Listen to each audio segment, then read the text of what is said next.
बिस्मिल्लाहिर्रहमानिर्रहीम। अस्सलाम वालेकुम दोस्तों, मैं हाजी सदाकत आपको अपने चैनल हिस्टोरिकल स्टेशन में खुशामदीद कहता हूँ। नाज़रीन इकराम, आज हम आपको एक ऐसे वाक़े के बारे में बताने जा रहे हैं जो सियालकोट के बादशाह सिलवान और उसके बेटे पूरन बगत के मुतल्लिक़ है। कहा जाता है कि आज से तकरीबन 500 साल पहले सियालकोट पर एक सिलवान नामी बादशाह हुकूमत करता था। इसकी पहली बीवी अशरा से इसे 4 साल तक औलाद ना हो सकी तो बादशाह मायूस हो गया। चनाचे इसने अपने दरबारी नजूमियों से रब्ता करने की कोशिश की तो नजूमियों ने बताया कि बादशाह सलामत, आपके घर में औलाद तो होगी, लेकिन आपको कुछ चीज़ों का ख्याल रखना पड़ेगा। मसलन आपको किसी ऐसी जगह पर से रखना पड़ेगा जो वीरान हो और आप इससे मिल भी नहीं सकते, और ये अरसा तकरीबन 12 साल तक ऐसे ही चलेगा। तो बादशाह पहले ही परेशान था और नजूमी की बात सुनकर मज़ीद परेशान हो गया। कहा जाता है कि उस वक़्त नजूमी का हुक्म बादशाह के हुक्म के बराबर समझा जाता था। चनाचे बादशाह ने ऐसा ही किया। उस बच्चे को महल से दूर किसी ऐसी वीरान जगह पर रखा जाना था जहां कोई आ जा ना सके। तो बादशाह के हुक्म के मुताबिक एक वीरान जगह तलाश की गई और वहां बाग और कुआं निकालने का हुक्म दिया गया। जब वो तैयार हो गया तो बच्चे को वहां मुंतकिल करने की तैयारियां शुरू कर दी गई और वहां पर कुछ निगरान हिफाजत के लिए ममूर किए गए। आइए हम आपको इस जगह का विजिट करवाते हैं जहाँ हमें पूरन बगत तकरीबन 12 साल तक रहे।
लिहाजा वक्त गुजरता गया, लेकिन बादशाह के यहाँ और कोई औलाद ना हो सकी।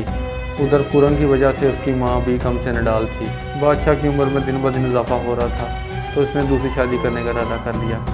इस वक्त एक लड़की जिसका नाम लूना था बादशाह को पसंद आ गई, तो बादशाह ने अपने खादम के ज़रिए इसके घर रिश्ता भेजा और शादी कर ली। अब काफ़ी अर्सा गुजरने के बाद लूना में से भी कोई औलाद ना हो सकी तो बादशाह नाउम्मीद हो गया और वहाँ पूरन बगत का भी 12 साल का अर्सा पूरा हो गया। इसने महल जाने का फ़ैसला किया तो इसके दिल में यह ख्याल आया क्यों ना पहले अपनी सौतेली माँ से मिल लिया जाए। तो वो पहले अपनी सौतेली माँ से मिलने के लिए उसके कमरे में गया तो उसकी माँ ने उसे पहले देखा ना था, तो वो उस पर आशिक हो गई और बदफेली के लिए दावत दी। उसने इनकार किया तो उसकी माँ ने उस पर तोहमत का इल्ज़ाम लगा दिया।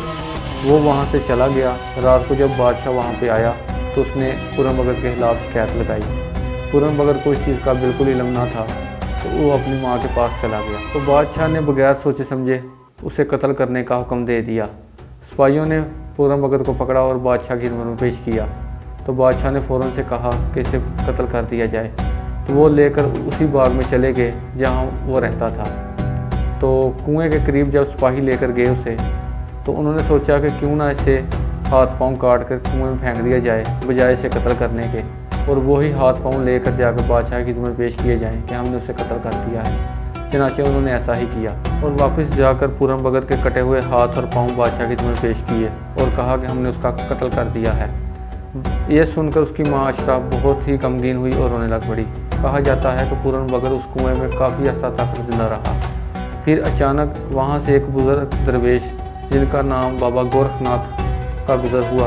उन्हें पानी पीने की तलब हुई तो जब वो कुएं के पास आए तो अंदर से पूरन भगत ने आवाज़ लगाई। तो उन्होंने पूछा, कौन हो तुम? तो उन्होंने अपनी सारी कहानी बताई। बाबा गोरखनाथ जी ने धागा अंदर फेंका और कहा कि अगर तुम सच्चे हो तो इस धागे के ज़रिए ऊपर आ सकते हो, अगर झूठे हो तो हरगिज़ बाहर नहीं आ सकते। जब उन्होंने अपने मुंह में लिया धागा और अपने जिस्म के इर्द गिर्द लपेटा तो जब वो कुएं से बाहर निकला तो उसके हाथ पांव कटे हुए थे। बाबा गोरखनाथ ने उनके हक़ में दुआ की और वो ठीक हो गए। इसके बाद वो बाबा गोरखनाथ के साथ खिदमत में लग गए। काफ़ी अर्सा गुजरने के बाद जब वो बादशाह के महल के करीब से गुजर रहे थे तो वहाँ पर पड़ाव डाला। तो बादशाह सलामत अपनी बेगम लूना को लेकर साथ आए और औलाद के लिए दुआ करानी चाहिए। तो पूरन भगत जो कि दरवेश बन चुके थे, उन्होंने कहा कि आपको पहले भी बेटा अता किया गया, उसकी कदर आपने नहीं की, तो अब दोबारा से बेटा मांग रहे हैं। तो उन्होंने पूछा कि आप कौन हैं? जब उन्होंने पर्दा हटाया तो उन्होंने कहा, मेरा नाम पूरन भगत है, जिसे आपने काट कर कुएं में फंसवा दिया था। ये देखकर वो हैरान परेशान रह गए। इसके बाद पूरन ने सारा वाक़या बादशाह को कह सुनाया और बादशाह बहुत परेशान हुआ और उसका दिल चाहा कि अपनी दूसरी बेगम लूना को कत्ल कर दिया जाए। ये करने ही लगा था तो पूरन भगत ने रोक दिया, उसे माफ़ करने के लिए कहा। मज़ीद इस तरह की दिलचस्प वीडियो देखने के लिए हमारा चैनल हिस्टोरिकल स्टेशन को सब्सक्राइब करें, लाइक करें और शेयर करें। शुक्रिया। अस्सलाम वालेकुम।